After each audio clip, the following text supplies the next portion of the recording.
Good evening, everyone. We begin by acknowledging that the Wiseman Art Museum is located on the traditional and contemporary land of the Dakota people. We aspire to honor and respect the Indigenous peoples, past, present, and future, by incorporating Indigenous knowledge in our work and by establishing meaningful, reciprocal relationships with carriers of Indigenous knowledge and with communities. I'm Katie Covey-Spanier, Director of Public Programming and Student Engagement at the Wiseman Art Museum. Thank you for joining us tonight. I'm glad to be here in conversation with you all. When Minneapolis became the epicenter of the nationwide protest movement against police brutality and racism in America following the death of George Floyd on May 25th, 2020, Textile Center and Women of Color Quilters Network joined forces to create We Are the Story, a multi-venue initiative in the Twin Cities that runs from September 10th, 2020 through June 12th, 2021. Under the curatorial direction of Dr. Carolyn Mazloomi, Women of Color Quilters Network founder and member of Textile Center's National Artist Advisory Council, We Are the Story explores themes of liberation, resistance, and empowerment, offering a visually compelling account of the breadth and experience and struggle that comprise Black history in an honest and critical way. The Wiseman currently has 3 works by artist Penny Mateer installed on site as a participant site in We're the Story. And tonight, we'll hear from Carolyn Mazloomi about the history and work of the Women of Color Quilters Network and her curatorial vision for and process of developing We Are the Story. And artist and activist Penny Mateer will discuss her artistic practice and how that led her to develop the pieces that are featured in the show. Before we begin, I would like to thank the voters of Minnesota for supporting the operational budget of our museum through funds from the Minnesota State Arts Board. Thank you to Wells Fargo Foundation Minnesota and for supporting our operational budget. I'm grateful to my colleagues at the Wiseman Art Museum for helping to make this event happen this evening. As we begin our conversation, we invite you to submit your questions and thoughts through the Q&A feature at the bottom of your Zoom screen. We will respond to your questions in the Q&A period after the presentations. You may upvote the questions you're interested in by pressing the like button, and questions with more votes will rise to the top of the queue. We will be recording tonight's event and it will be posted in the Wiseman's YouTube channel. We have live transcription for tonight's conversation available, but you need to turn it on to see it. Select Show Subtitles in the drop-down menu under the Live Transcription tab at the bottom of your Zoom screen. ASL services tonight are provided by ASL Interpreting Services Incorporated. And now, I'm pleased to introduce Dr. Carolyn Mazloomi, historian, curator, author, lecturer, artist, mentor, founder, and facilitator. The remarkable and tireless Carolyn Mazloomi has left her mark on many lives. Trained as an aerospace engineer, she has turned her sights and tireless efforts in the 1980s to bring the many unrecognized contributions of African Americans quilt artists to the attention of the American people, as well as the international art communities. From the founding of the African American Quilt Guild of Los Angeles in 1981 to the 1985 founding of the Women of Color Quilters Network, Carolyn has been at the forefront of educating the public about the diversity of interpretation, styles, and techniques among African American quilters, as well as educating a younger generation of African Americans about their own history through the quilts of the Women of Color Quilters Network that the members create. A major force as an artist in her own right, Carolyn's quilts can be found in private collections around the world, as well as in distinguished museum collections in the United States. And artist and activist Penny Mateer. Penny Mateer works with textiles and recycled materials. Her art is rooted in quilting and embroidery, traditionally thought of as women's work, drawing from this rich history of creating functional objects intended to provide warmth and comfort. She chooses fabric as her primary material to establish connection through shared experience and spark discussion around current events. Her social practice centers on a community-made public art project to promote voting. Mateer lives in Pittsburgh, Pennsylvania. And now I'm so pleased to welcome Carolyn to the screen. Thank you, and I'm happy to be here this evening. He pretty much gave a good description of the Women of Color Quilters Network. I started it in 1985, and the purpose of it was to inform African American quilt makers not only about the cultural significance, but the monetary value of their work as well. Because I noticed in my travels at the time, I would see quilts in galleries for sale and selling for enormous prices, and wondered if the quilt makers were getting their fair share of the sales from their quilts. So we started out with 9 members, and just by word of mouth, the network has grown over the years to include almost 1,500 men and women. And we do have men, not many, only 7, but they are a part of the network and very much active. The purpose, again, is to document, present, preserve, and educate people about African American quilt making.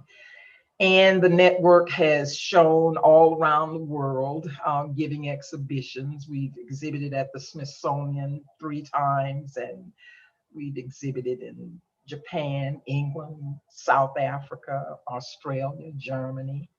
And hopefully we'll be able to continue that for many years to come. When George Floyd was murdered, I vividly recall seeing that video and my heart just broke. As a mother, it was terrible watching that. And when he called out for his mama, it was like a clarion call for every mother on the planet, okay? You want to take care of your child, nurture your child, protect your child. I thought,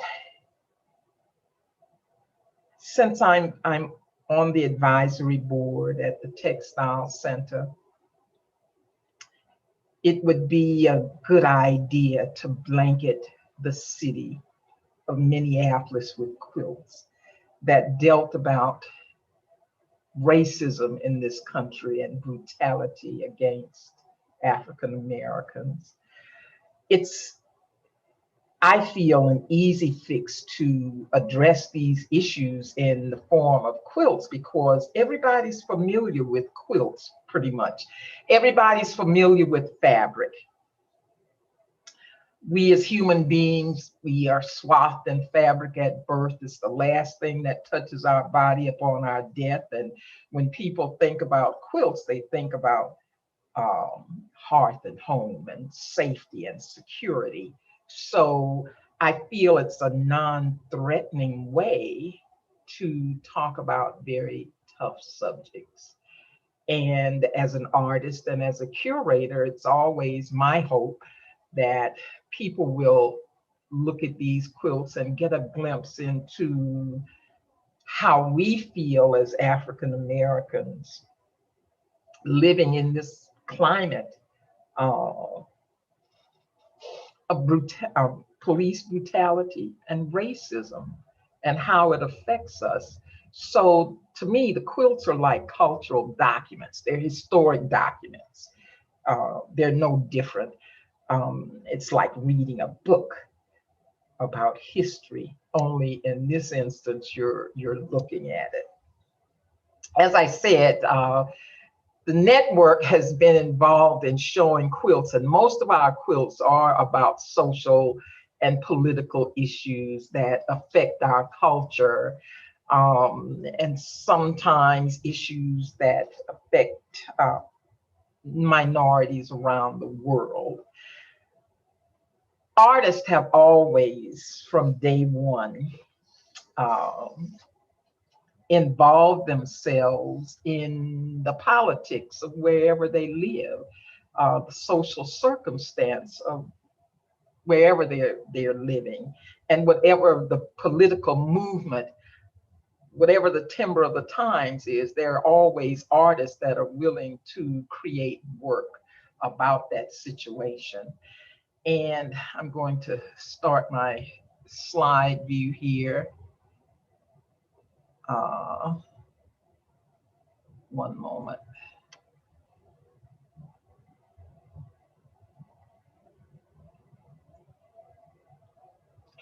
As I said, in the beginning, we in the Women of Color Quilters Network have been showing quilts about social issues for the past 35 years. And I'm going to start with some of these earlier quilts um, that we've shown in the past. This quilt was created by Sylvia Hernandez, who also has a solo show up in Minneapolis at this time. And this quilt dealt with the September 15th, 1963 bombing at 16th Street Baptist Church in Birmingham, Alabama, which took the life of four young girls. And this quilt commemorates that event. And I'm born and raised in the South. And I often think right now, it's like I'm reliving the 40s and 50s all over again because of the times of this country right now. This particular quilt is a special quilt for me. I made it. Carolyn, I'm sorry to interrupt. You need to share your screen. I thought I was sharing. At the bottom of the green button that says share screen on the Zoom screen. Wait a minute. Okay. 1 minute. Oh.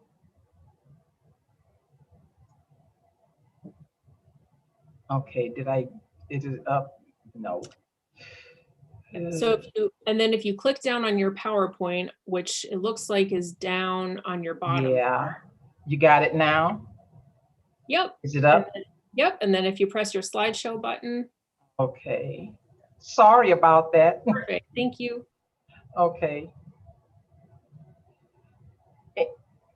Okay, this is a photograph of the first quilt that I was talking about the church bombing in Birmingham, Alabama. And this is a second quilt that I made. And this is called Ain't Gonna Let Nobody Turn Me Around. And as a young person growing up in Louisiana, I vividly remember watching the news report on television of 600 peaceful, unarmed demonstrators in Selma violently attacked while they were trying to cross the Pettus Bridge. They were driven back and by state troopers and beaten and attacked by dogs as they were trying to cross this bridge, trying to march to Montgomery. And I'll never forget that. And in particularly, I remember one man that was getting hit with the billy clubs and beaten by the dogs. And as a young person, I didn't know who that man was until I was an adult and found that it was John Lewis. And as a result of that day, which is known as Bloody Sunday, March 7th, 1965, and 50 marchers were hospitalized. That changed the civil rights movement. Actually, it became a marker because of the television coverage of the violence, and it was just so shocking for people around the nation to see all of this brutality. As a result of that, 800 people came from around the country from 22 states, and they arrived in Selma, and they made that march, and it ended up to be almost 25,000 people that were in Montgomery. And that was a major catalyst for the civil rights movement. It was at a time, too, after that, that President Johnson and some key members of Congress passed the Voting Rights Act. And I have to say, I always said I would give this quilt to Congressman Lewis if I ever saw him. And it just so happened when I won the National Heritage Award from the National Endowment for the Arts, I was able to meet him in his office and present him with this quilt. And it was the highlight of my life, because I often think, how many people are willing to put their lives on the line for freedom? And that kind of bravery is just awe-inspiring. This is another quilt made by a network member, and it commemorates Katrina.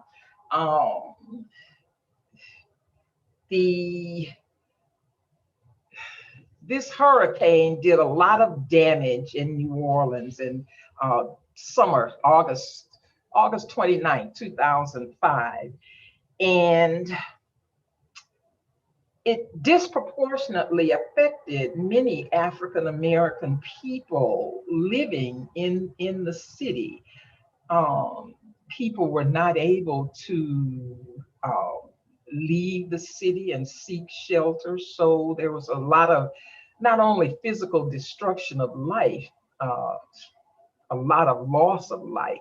So this particular quilt is a quilt that tells that story about the events of Hurricane Katrina. And when I talk about how the network has always done these quilts about social justice issues that adversely affect our community, this is one example. Two of the shows that are in Minneapolis are juried shows. And when I put out a call for the jury, I had people from around the world that responded, artists from around the world responded, and I was really surprised. And the one commonality that we had was the fact that they said, my story was their story. The story of African Americans and racism in America was their story too. It was their story in South Africa, in Paris, in London. So the murder of George Floyd resonated around the world. This quilt I commissioned especially for the exhibits there in Minneapolis, and it's made by Carolyn Crump. And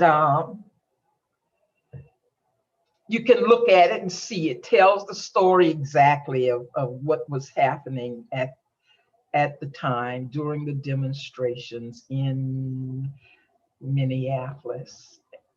And this is a huge piece. It's about 7 feet square. This is one of the quilts that came from outside of the country, and it deals with the taking down, the toppling of statues that are considered racist. This artist lives in London, and here she, on each side, you'll see monuments that have been toppled by people.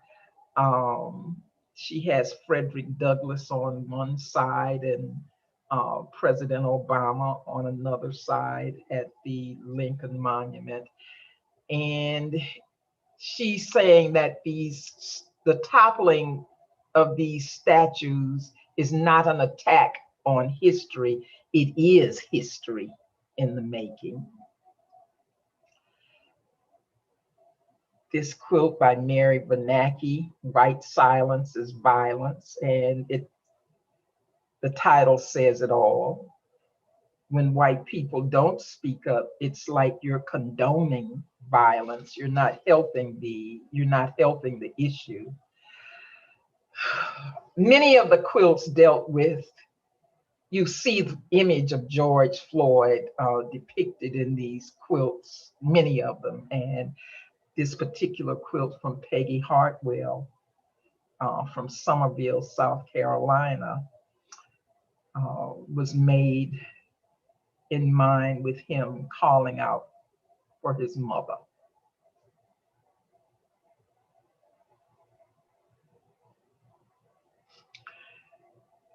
This quilt is also in the exhibition, and this artist is asking the question, why are there different targets? You have different targets for African Americans and you have different targets for white folks. Why is it that when the police shoot African Americans, okay, they shoot to kill? They don't necessarily shoot to cripple and stop them. They shoot to kill.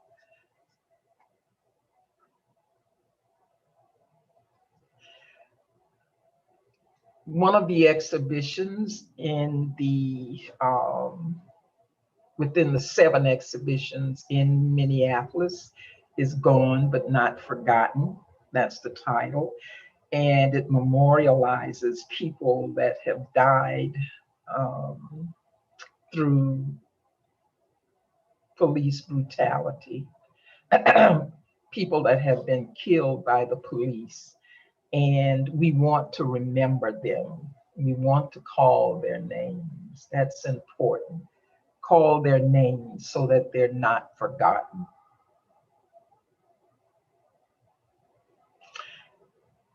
This quilt is by Sherry Carey Harlan. And also this quilt is a reference to Bloody Sunday, the quilt that I made, I showed you earlier that I made. And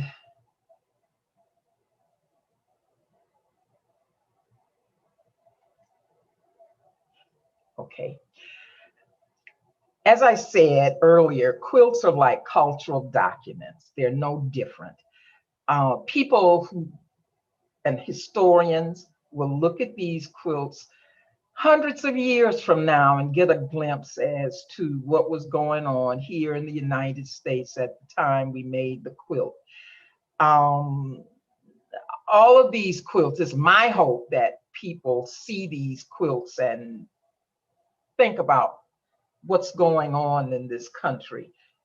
Looking at these quilts with others offers an opportunity for some discussion, hopefully a broad discussion between African Americans and other people outside of the culture, white folks. So, as I said, looking at these quilts and looking at the stories, it's a soft way, again, to talk about very difficult subjects. Police brutality and racism is not something that's easily talked about. So it's my hope that the quilts being there in Minneapolis will make a difference. And I hope many people get to see them. Thank you. Thank you so much, Dr. Mazloomi. And I invite all of the folks that are out in the audience to continue submitting their questions in the Q&A for Carolyn and for Penny now as we transition over into Penny's presentation. She will share with us a bit about her body of work as well as the process that went into creating the works that are on view at the Wiseman Art Museum as part of this multi-site installation, We Are the Story. Now, Penny, I welcome you to the screen.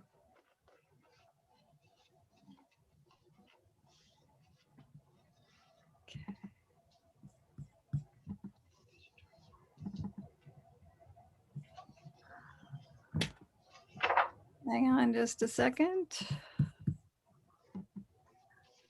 All right, here we go. I want to begin by just saying how honored I am to be part of We Are the Story. When Dr. Mazloomi called and to invite me to be part of this exhibition, I was honored, but it's also, of course, very bittersweet because how angry and how sad we are about the events that took place in Minneapolis with the murder of George Floyd. But I have been familiar with Dr. Mazloomi and her work and the network for many years. I've had the delight to be able to hear her speak in Pittsburgh many years ago. And I've some dear friends of mine have been in some of her touring exhibitions and have their publications. So it's wonderful to be with her tonight. And I also want to thank the Weissman Art Museum for exhibiting the work that I'm going to talk about this evening. So I thought that, and I also just want to add too that I hope I'll be able to come to Minneapolis and see the work in person. I'm hoping that by May we'll be able to travel. It's a little far to drive here from Pittsburgh. So I want to start talking just a little bit about my art practice and how I come to make the work that I do. And this slide, I think, kind of captures it really well. There's sort of three tracks to the type of work that I make. Sadly, this is a little bit of out of focus photo, but this is a show that's called Embedded Messages. That was, I believe, this particular iteration of it was in California. But anyway, so what I do is my work is rooted in quilts and textiles, which you can see on the right. I also do a lot of installations, sort of playing with patchwork and pattern, which you can see in the center. And then another track of my work is newspaper and newspaper collages. And then the third track is social practice and art activism, which I'll get to in a moment. But it all originates from the same place, and that's the news and pressing issues of the day. So I'm an advocate for those who've been marginalized, and I attempt to raise awareness about specific issues in what's going on in our society and culture, and to educate. And I would say that it's an outgrowth of my work as a social worker. For many years, I worked exclusively with people who were HIV infected or who had AIDS at the beginning of the epidemic. And so I think that the force and power of my work and my voice really comes from all of the men and women I worked and walked beside during my time as a social worker. So really what I'm trying to do with the work that I make is raise questions and try to make sense of it and try to engage the audience through my research and presentation to think about what's happening around us. So the other piece of my work is activism. And so this is a project that I run that's called Pole to Poles. It's initiated from recycled material that we had from a public art project that we did here in Pittsburgh, Knit the Bridge. And in 2014, we launched it. And what you see here, the vote signs around utility poles, which is why it's called Pole to Poles. And we did some yarn bombing. And the whole idea of it is that we're just trying to get people out there to vote and to think about it, to remind them. And what we find is that people really respond, like the quilts, they really respond to something that's made. We do it in community groups. We go into different areas of the city. It's all free, it's all volunteer. We sort of work as in a construction line process, and everybody does a different piece of the sign. Some people cut out letters. Anybody can do it. And this year, so we run it every other year. This year, we were able to collaborate with an activist here in Pittsburgh Elaine Harris Fulton and her Wake Up the Vote Wilkinsburg. And through them, we were able to disseminate some 1,000 signs, which is more than we've ever made before. And we're really proud of, which is why I'm sort of talking about it right now, because it was the pandemic and we usually meet as a group.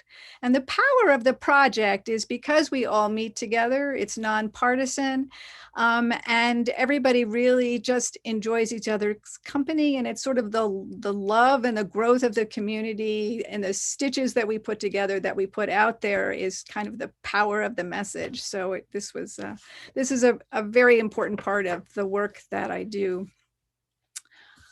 But moving ahead now to what is actually on exhibition at the Weissman Museum, the first two pieces that I'm going to talk about, the quilts, are from what I call the protest series.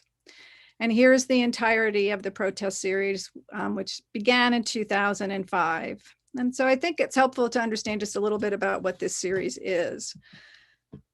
So the first quilt that in the series is called All We Were Saying. I created it in 2005.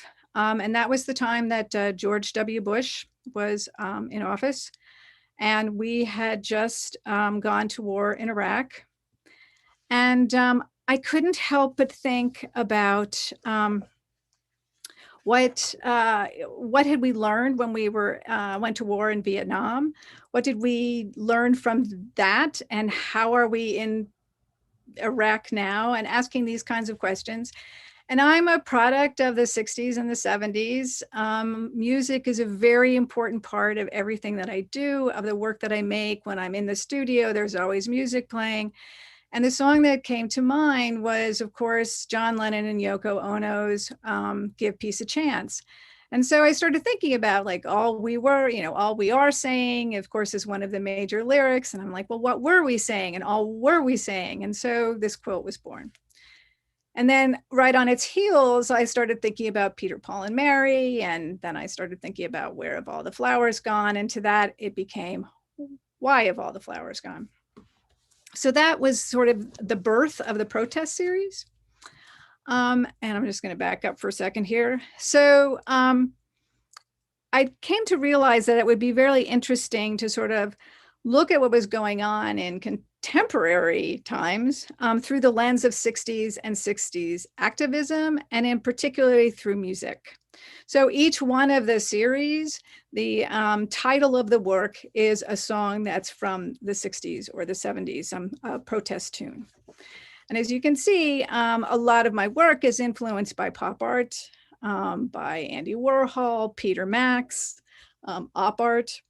But I've also been very influenced by some of the quilters here in Pittsburgh, who we have an amazing group of artists in Pittsburgh through many channels. And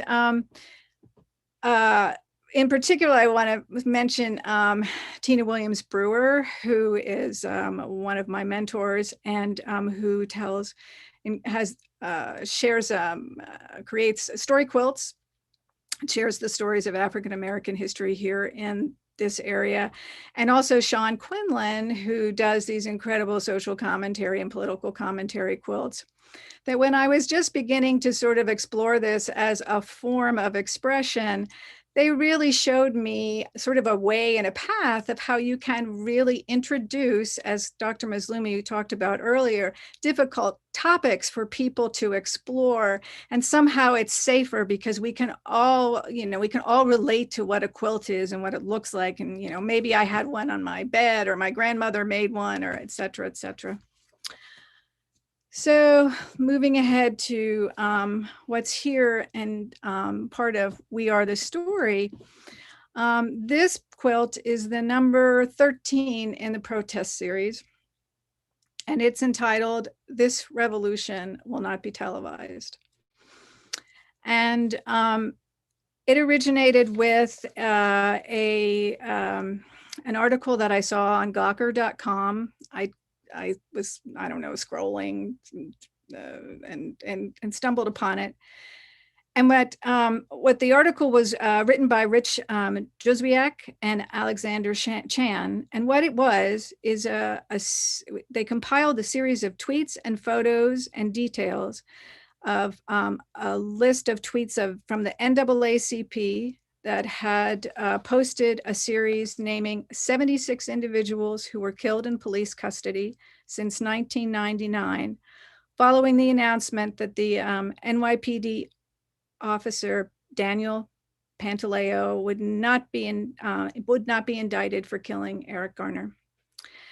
And the way it was presented on the header of Gawker was sort of very Warholian, where you saw photos, just sort of next to each other.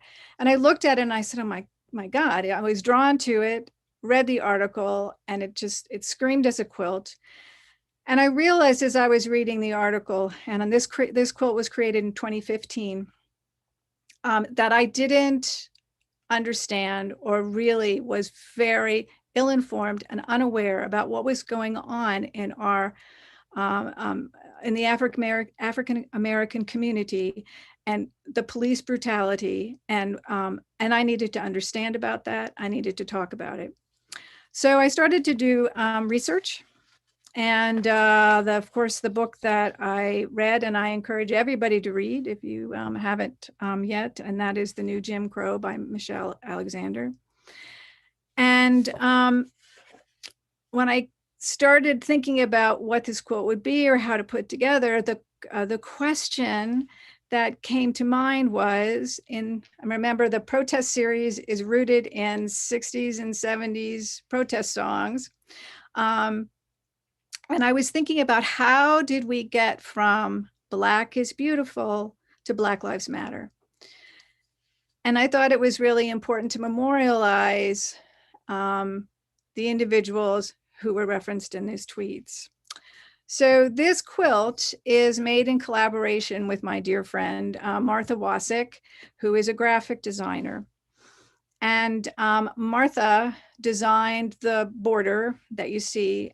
And as Dr. Mazloomi mentioned earlier, it's extremely important that faces are named and are people and are humanized and understood as the beautiful individuals that they are, or who they are. And so what you'll see here is, when you see the quilt, and it's a very large quilt, is that, for example, in the bottom right corner, number 58, the gentleman is Ronald Beasley, who was 36 years old, was in Delwood, Missouri, and he died on June 12th, 2000. You'll also see that, so each block, this is a traditional quilt block, it's called steampunk, that the center is, of course, a beautiful face. But I'm very deliberate in all of the fabrics that I choose. I collect commercial fabrics. I have all these crazy novelty fabrics, and sort of part of the challenge for me is each fabric is kind of a key to what I'm talking about or thinking about, or I want the viewer to stop and think about. So that when you look at this piece, of course, the dominating fabric is handcuffs, and and that's clearly a reference to police. But the other piece of that also is that, for me, it's also thinking about how structural and systemic racism really handcuffs our Black and brown brothers and sisters in this country. And so that all of the fabrics that you see, like, so there's money fabric, and so thinking about the inequities in the system, or, there's dice, it's kind of a roll of the dice. It's supposed to be meritocracy. Is it really? All of those ideas come into play. And in the corners of the quilt, so you see in this particular corner, it's Black Lives Matter, but the opposite corners say Black is Beautiful. So again, that question and that tension about how did we get there to here, and what did I miss, and what do I need to learn as we move forward. And so also, this is the back of the quilt, and all of the quilts that I make, the back of the quilt references the front. So in this particular case, we have the lyrics of The Revolution Will Not Be Televised, because that's the name of it. Again, when I do the titles, sometimes I'll use the actual title of the song, sometimes I'll use a lyric, and then sometimes I'll do just a little twist. And in this case, was a twist. And they're just sort of giving you the history of that particular quilt. The second quilt that's in We Are the Story at the museum is number 15. And this quilt is entitled Fight the Power, from the Isley Brothers. And this is the first time, and as you recall, I talked sort of about how there's kind of different tracks of my work, where I decided to use one of the collages as a focal point and then create a quilt border around it. And I'll get to the newspaper collages in a little bit here. This particular collage, of course, references Colin Kaepernick and the gesture of kneeling in a sign of police brutality in the end during the national anthem of an NFL game. And so the question here I had to ask was, immediately I thought of the 1968 Summer Olympics, where we had Tommy Smith and John Carlos raise their fists in solidarity at the podium at the time that they were awarded an Olympic medal. And thinking about that time and the national hue and cry during that event, and now here we are again, and it's the same thing, and it's the NFL. And once again, Colin Kaepernick is misunderstood for how he is trying to call attention to a very dire situation in this country, and that it in his gesture. So once again, I teamed up with my dear friend Martha, and she designed the border blocks. Again, we're referencing and naming the names and the places and the days of individuals who have died at the hands of the police. But this is a variation of courthouse steps. And then in that, chose to sort of mimic the gesture. And I also want to be sure that, and this is Martha, that we also, it's the first time I've ever done any hand embroidery on one of these particular quilts. And we thought it was just really important to show the why of it, and not just to really accent it with hand embroidery. And also, this was the second quilt that Martha and I did together to have her hand in the work as well.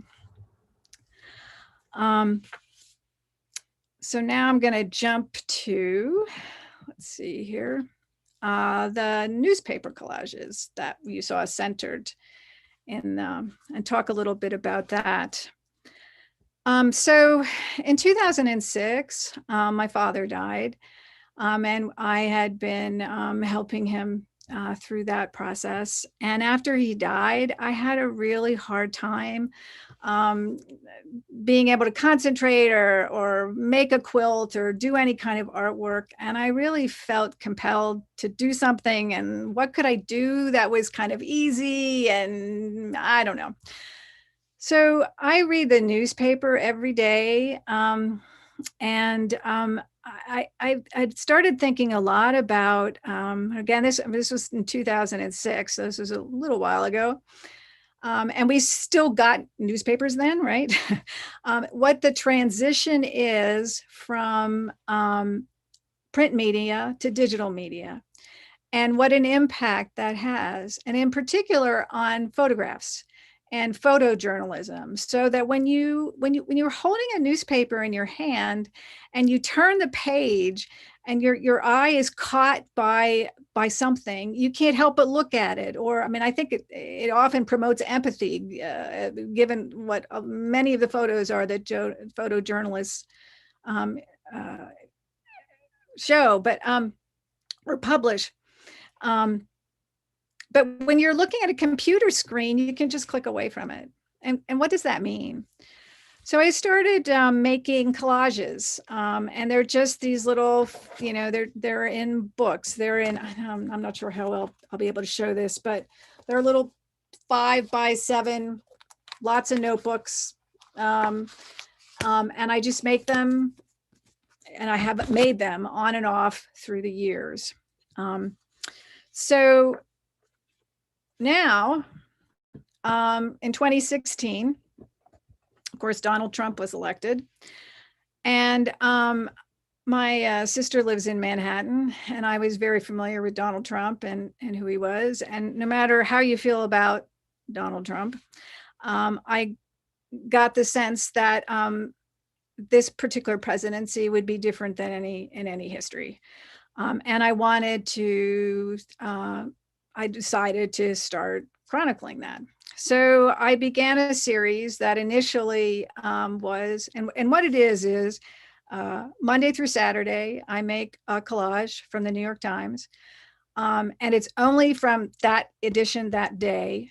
And each collage, the title of the piece is either a headline. So in this case, what you see here is Louisiana congregations resolute after fires destroy 3 Black churches.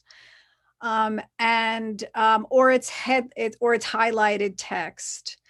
I keep a list on the back of the collage of every photojournalist work that is in that particular collage. And I have these rules. Everything is done hand cut. Nothing's digital. Well, you saw the book, but I have these rules. Like I'm not allowed to use illustration. I don't use text, and every now and then I break them. But so I started it as the Resist series. And then I realized that if I call it the Resist series, then that's, like half the country won't ever look at it, right? So, and I want people to think about what I'm saying or whatever. So I realized that the better way to call it would be In Today's News. And I post each on Instagram, which has been quite an adventure. And so here, just to give you a sense, this piece is called hashtag In Today's News, hashtag social justice.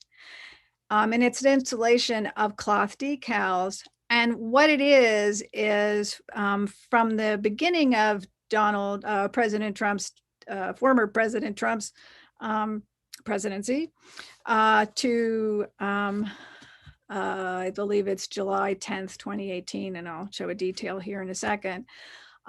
These are the collages that I made that referenced some question about race, issues of social justice, and that were posted on Instagram. So you get this sense of a physical sense of a running story of what has been going on in this country. And this is a close-up of what they look like, to give you sort of an idea of some of them. All right, so with these collages, because they are small, in order to have a better impact, or I think like the bigger the better, right? And to really get people to stop and think, I read an article in I think it was Surface Design. It was a Surface Design blog, and sadly I cannot remember the name of the artist who posted or wrote about the cheapest way to print large format was Walmart. And you could send your work out and create and have it come back as a fleece blanket. So I started playing around with that, and I did in fact do that. And here is an example of one of the blankets that I made or had made. And the size is, there's 79, it's a blanket, right? So there's 79 inches vertically and, 60 inches wide. And the idea is you just kind of can't turn away from it because they're so large. This one is called The First Consent Decree was in Pittsburgh in 1997. Its impact did not stick. And this is from April 10th, 2017. So sadly, in Pittsburgh and Minneapolis have something in common. In 1995, Johnny Gamage died of asphyxiation at the hands of actually the suburban police force in Pittsburgh. There were no eyewitnesses to his murder. However, the Dr. Cyril Wecht, who was the coroner at the time, ruled his death by asphyxiation. And what this references is the city of Pittsburgh did sort of attempt to create a decree to start to address the issues of police brutality, but it never did stick. And so to give you an idea of what goes on in Pittsburgh. So here in Minneapolis, this is the collage that I made after George Floyd was murdered. And it's a memorial collage. The date was that from the New York Times, because it's always a day later. It's May 27th, 2020. And it is also on exhibition here at the museum, and really sort of brings to the present. So, right, when you look at the work that's on exhibition here, the first work is 2015, the next work is, 2018, and now we're here at 2020. And of course, the blanket that I just referenced, that's 1997. You go back to Rodney King, you can go further. I mean, I'm trying to help put together a sense of the time that has passed and the desperate need for change. So the last photo I have here in collage I want to show you is Actions Speak Louder Than Words. And this is also from Minneapolis, but interjected into, you may recall the situation in Central Park where a gentleman was out bird watching and a young white woman felt she was being harassed and called the police, or I don't recall exactly what her rationale was for calling the police on him. And it was at the same time of what was going on in Minneapolis. And it just spoke to me. And this particular, this is not a blanket, although I have it made as a blanket. Really, when you look at it, you sort of get the sense of, how difficult it would be and how much strength this young woman has when you see it that size and that scale to face against an armed policeman and a mask and all the rest of it. And finally, I want to say in closing that about the images that I choose, because I am a white woman and I've done a lot of work and research and lectures and discussions about cultural appropriation, trying to understand the best ways. I think the best way for me to address it is this. I think it's really important for my role to address structural and systemic racism. I think there are ways to do that that show strength and humanity. And you can do that in ways that I think most importantly, especially around issues of police brutality, that do no further harm visually and are not re-traumatizing, but again, working to show the humanity and to help white folk understand how we need to listen, how we need to learn, and how we need to pay attention and do the work. And with that, thank you very much.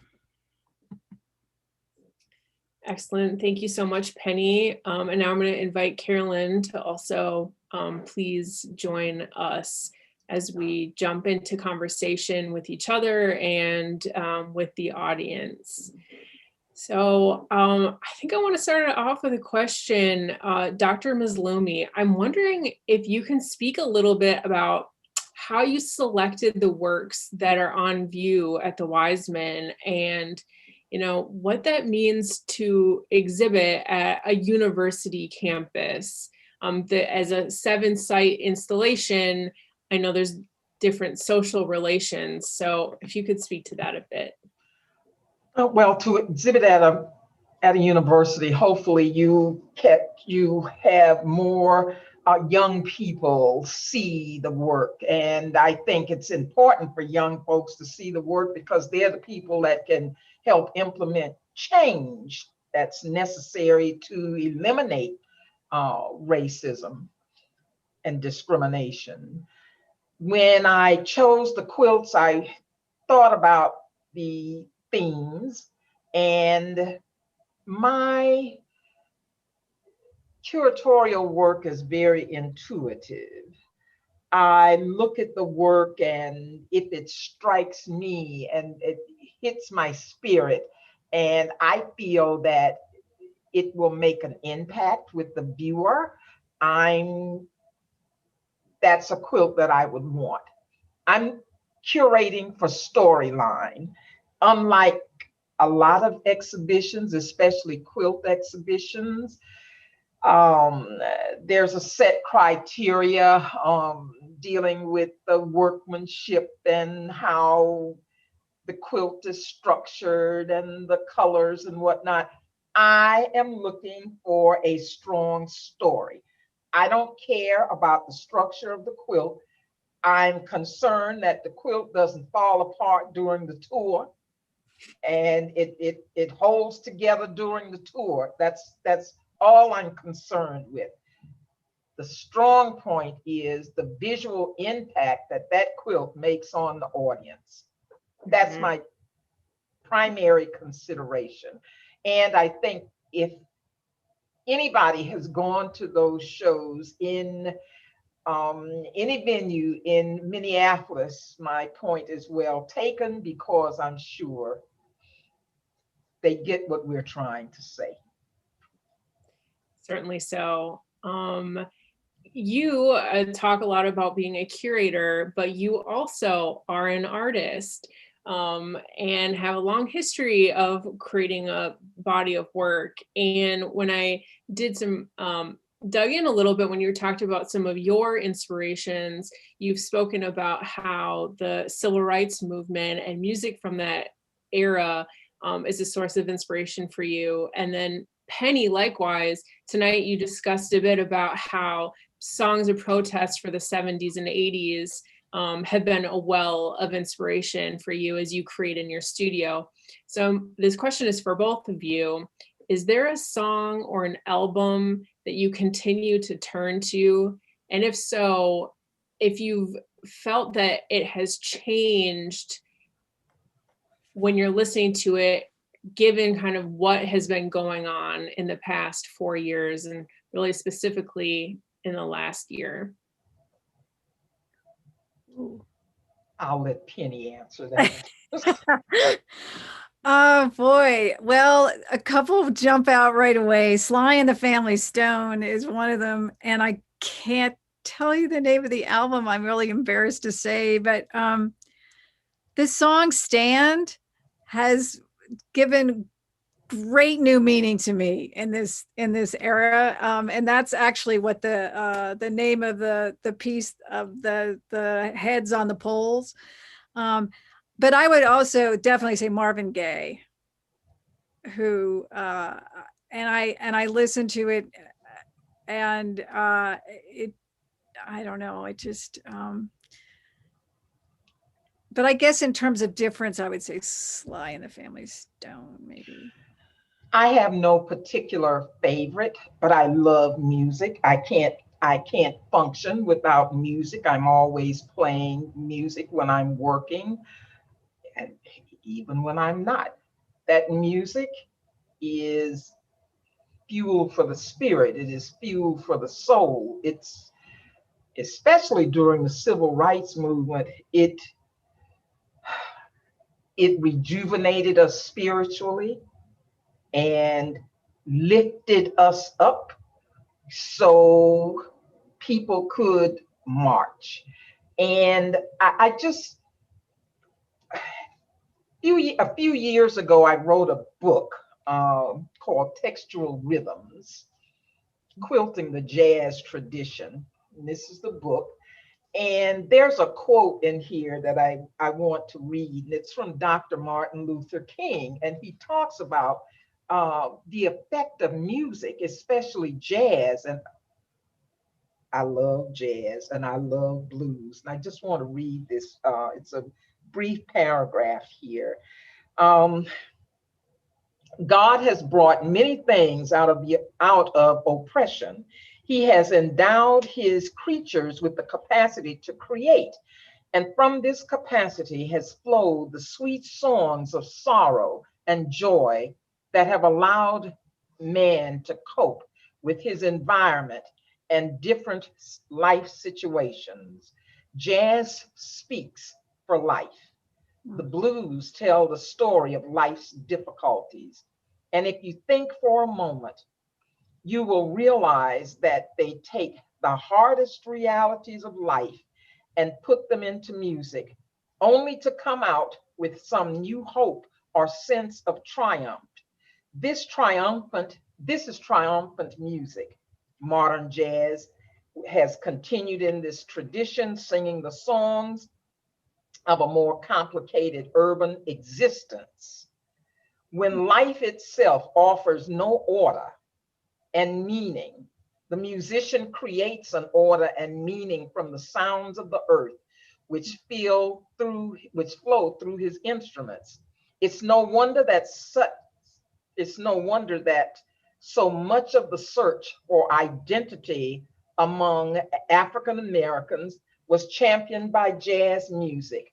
Long before the modern essayists and scholars wrote of racial identity as a problem for a multiracial world, musicians were returning to their roots to affirm that which was stirring within their souls.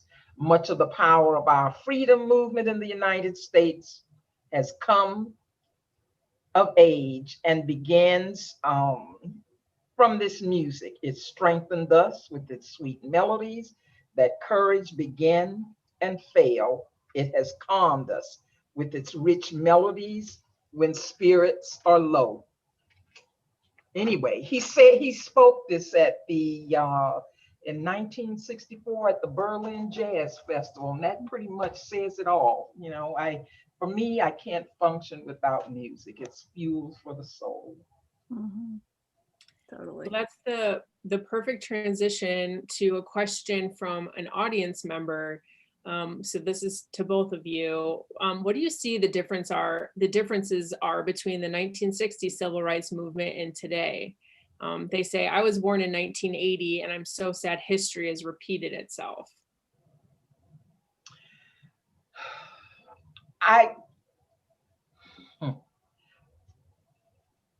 The difference to me is that right now I consider it, this is worst to me. It's worst. And the setbacks have been tremendous, tremendous. As an elder African American, I thought we were making progress, but this past administration has opened Pandora's box and racism is on full frontal view for everybody. And I feel like it's like killing season for Black folks, open season on Black people. So I think we've regressed a lot. Sometimes I feel like not much has changed, but hopefully I see that young people of both races are out there demonstrating and trying to make a difference. And our hope is in the youth, that they can appreciate the diversity that is this country. But I feel we have a long, long long way to go.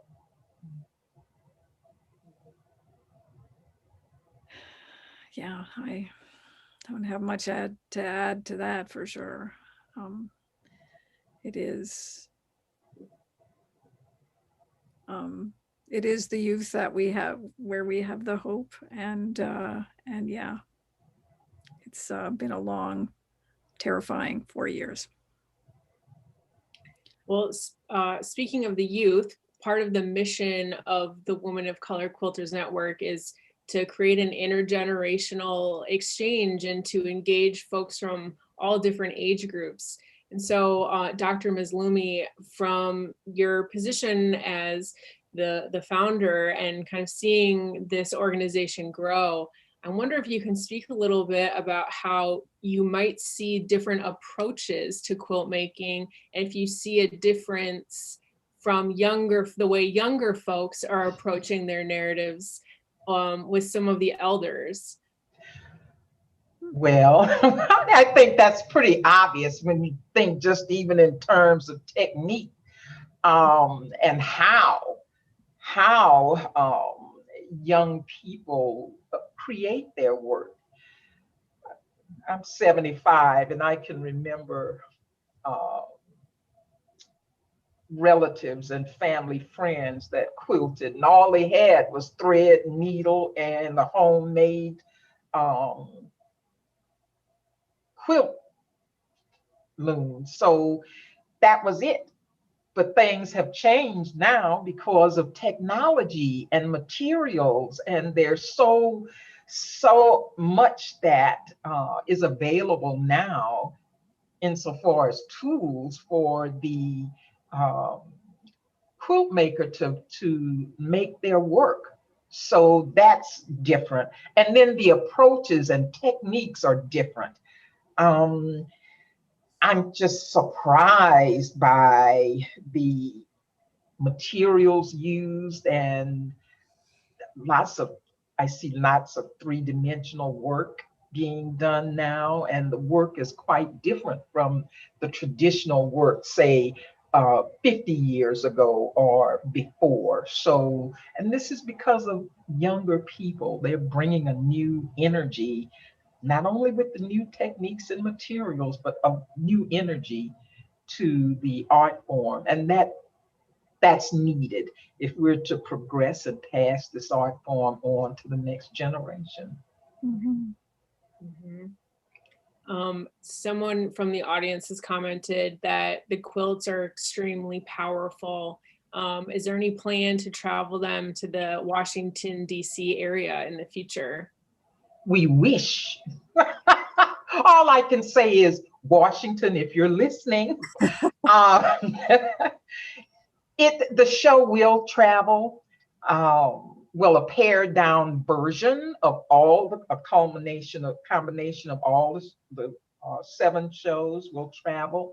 So the next destination is the Freedom Center in Cincinnati, and then I believe it's going to Houston, and we will keep the Textile Center in the loop insofar as the travel of this exhibition, but it's indeed traveling. We've gotten a lot of interest from museums around the country, even outside of the country, so it's traveling. Mm-hmm. Excellent. Someone's asked, they've said, thank you, Dr. Mazloomi, for an informative and powerful presentation. You know, what's next for the Women of Color's Quilter Network? Well, as I said, this show is traveling, and then we have 2 new shows. One's coming up at the end of the year. It deals with how COVID-19 has affected the African American community. Because this pandemic has affected African Americans disproportionately than most, I felt there was a need to address that issue, and the only way that I know how to address issues are make quilts and then, write a catalog about that. So we we've lost 18 members of the network because of COVID-19. So we will memorialize not only those members, but just to tell the story of how this pandemic has affected our national uh, community, because we've lost so much. Mhm. And so that's one exhibition. And then we have another coming up at the end, well, next year, early next year, and it's on the history of African Americans in the Western frontier. So there's always something. We'll stay tuned on that. So speaking of feeling hopeful for the future and planning ahead, there's a question to both of you of how you're feeling about the new administration and potentially how that may or may not affect your work. Well, I'm hopeful. After the last 4 years, almost anything would give me hope because it's been so bad.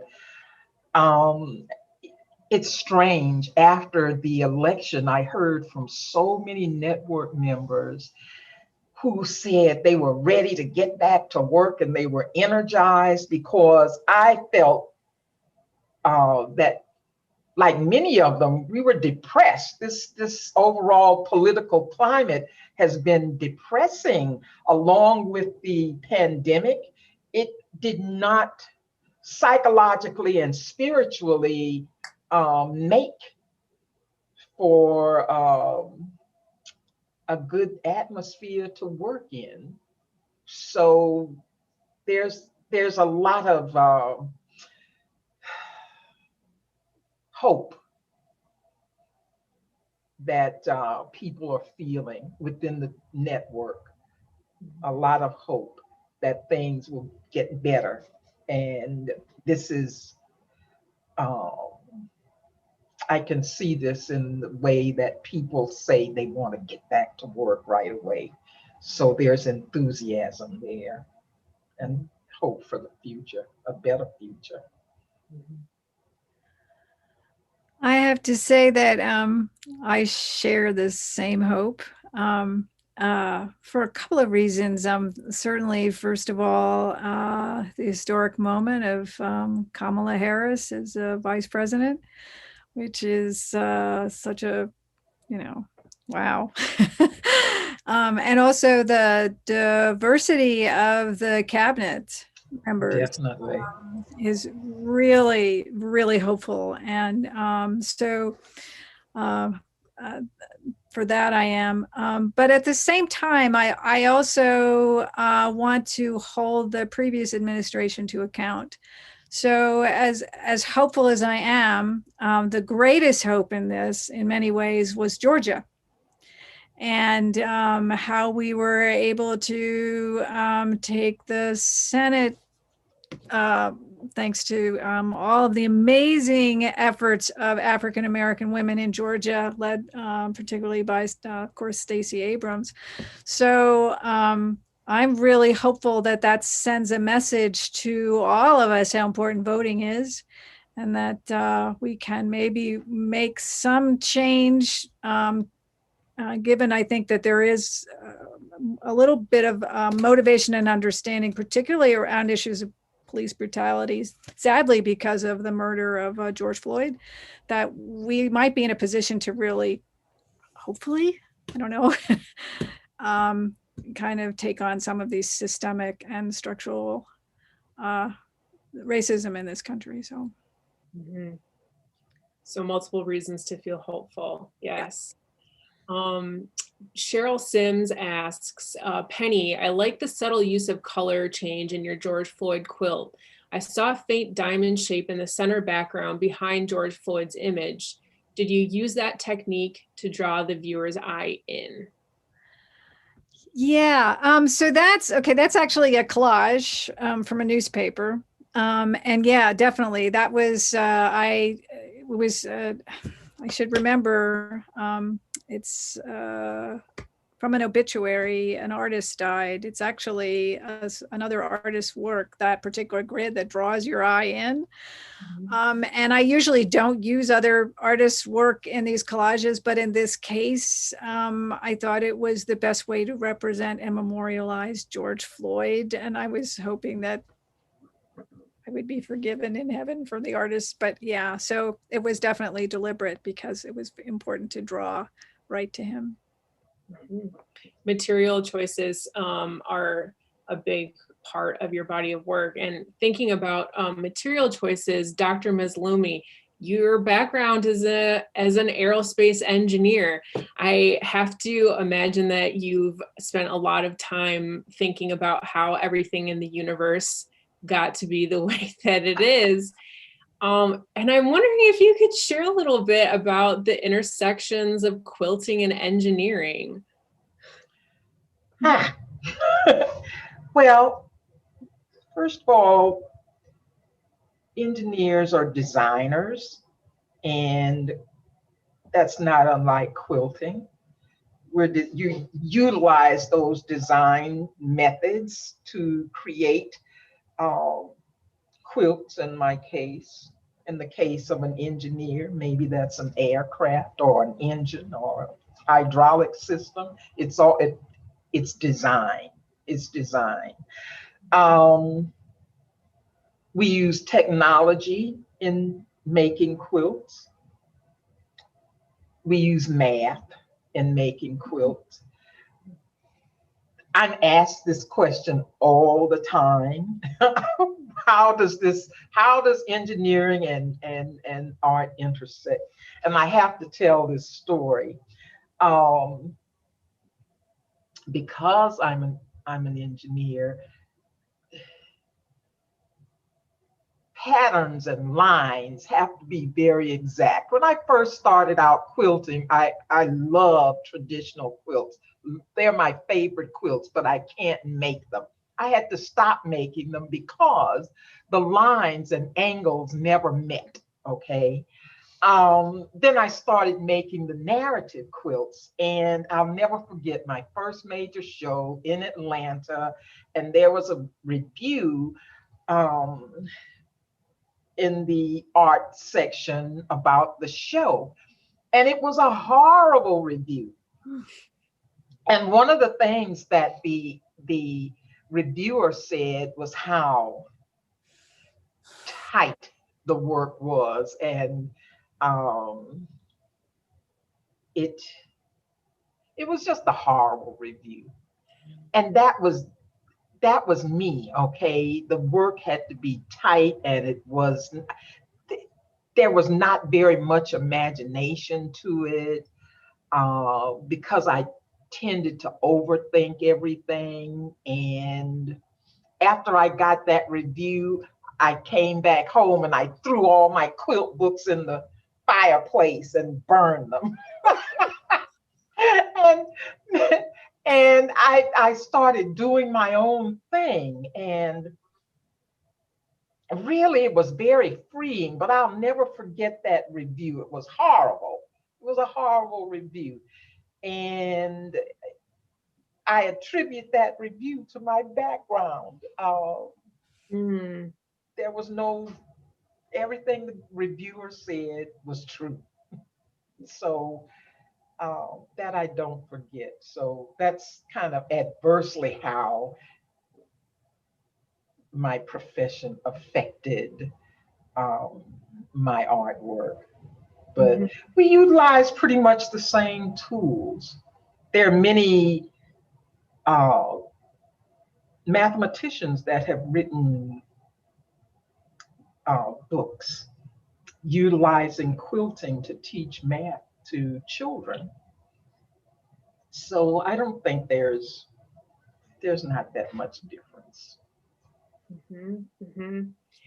So a rejection of the rules actually really freed your creative ability. It made all the difference, and it's been smooth sailing ever since.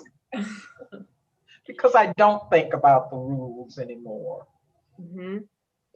Well, a kind of a connected question for Penny, stemming from your background as a social worker, then developed, you said, your practice of activism. And there's a question from the audience saying, so what inspires you to engage in art activism, and what has been its impact? Wow. So, well, what inspires me? I can't kind of sit back while things are happening. I think that is my social work advocacy piece. Mhm. Because I was a social worker with people with AIDS in the early years of the epidemic, which a lot of this history is now coming to the front because of the pandemic. A lot of the lessons we learned, and Dr. Fauci in particular, from AIDS and ACT UP and activism. And when I started making quilts, I mean, I just love quilts and I just love putting them together, and really hadn't thought about putting those two things together until there was an initiative made by a graphic designer here in Pittsburgh called the Partisan Project. And what it was different graphic artists got together and made different posters that you could download from and print out on newsprint. And you could put them in your windows. And the big thing was no W, because it was when he was up for re-election. And I thought, oh, I'll make a quilt from that. And it was the first time I ever really thought about putting the two together. As I mentioned, you know, we have this history in Pittsburgh with Sean and Tina. And yeah, it just like opened this world. It's like, as Carolyn was talking about, how it gives people an entrance into talking about different issues. And so the issues are always there and always come up in every administration. And so looking ahead, when you know, even though I have hope, I will also be, I'm sure, you know, there'll be things I'll be talking about in quilts during Biden's administration, as that was true during Obama's administration. Maybe someday I do a celebration series, I hope. Let's hope. But anyway, I hope that answers your question. Yeah, it did. And so, to this question of impact, Dr. Mazloomi, now that the exhibitions have been up for a while, despite COVID, and many of them have been closed to the public, do you have a sense of what the reception to them has been? What kind of responses that you've received? I've received many positive responses from people who are grateful that the show was there, who have received the message of the quilts in an open-minded and open-hearted manner. But at the same time, I've received a lot of hate mail, and I look at it as another badge, okay? Because if the people hadn't looked at the quilts and hadn't gotten a reaction out of them, they wouldn't have written me nasty letters. But for the most part, I've gotten positive comments.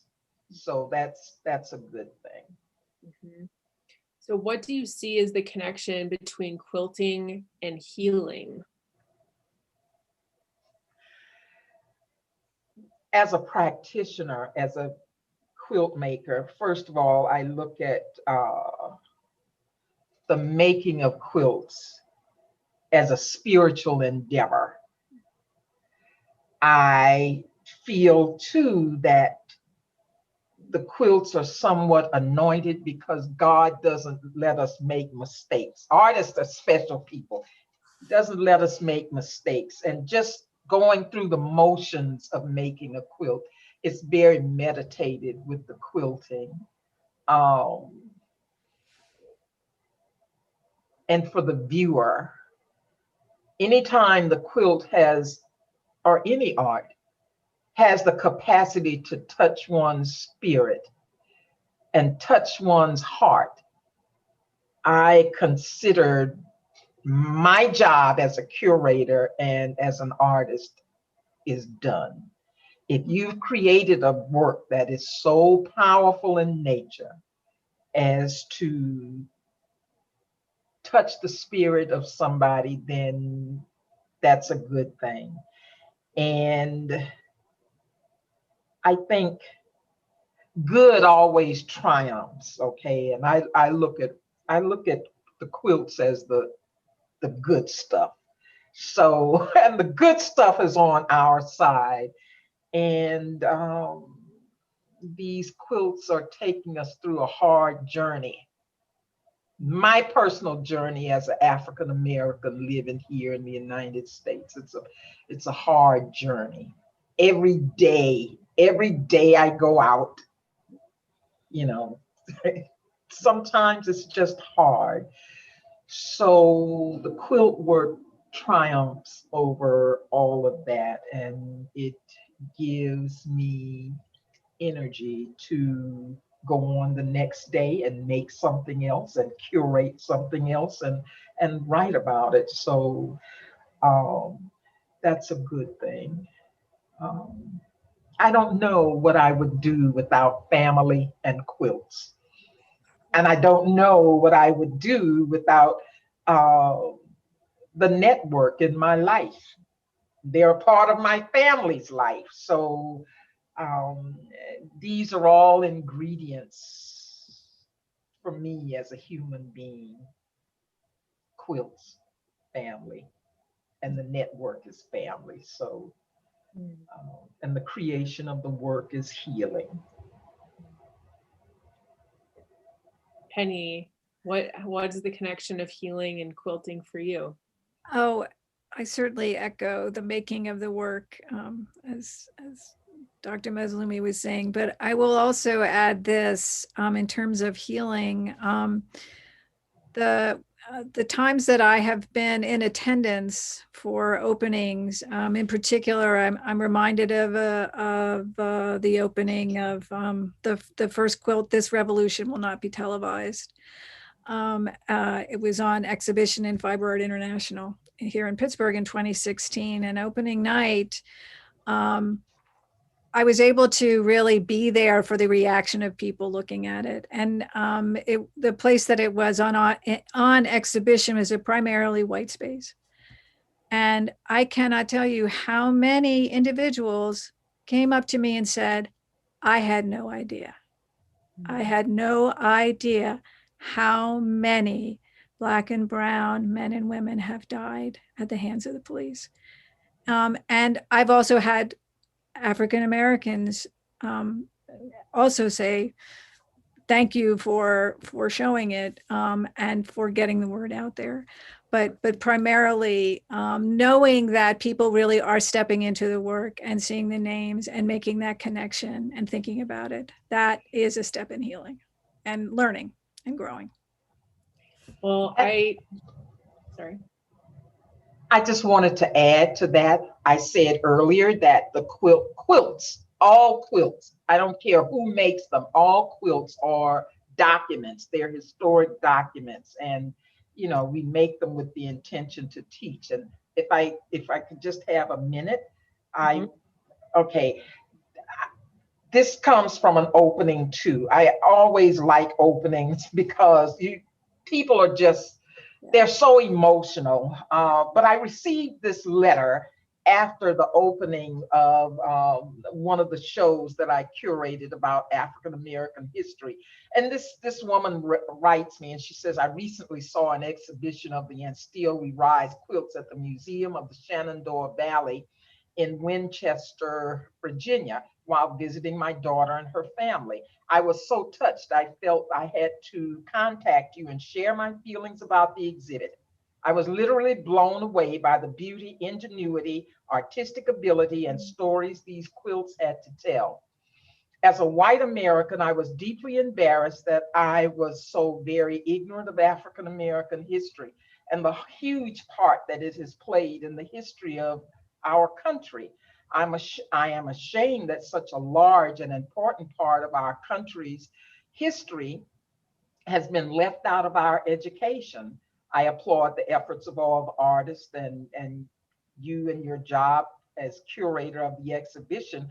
However, I shall take a cue from the quilts and try to retroactively educate myself on the legacy of what is been an incredible part of of the history of the United States.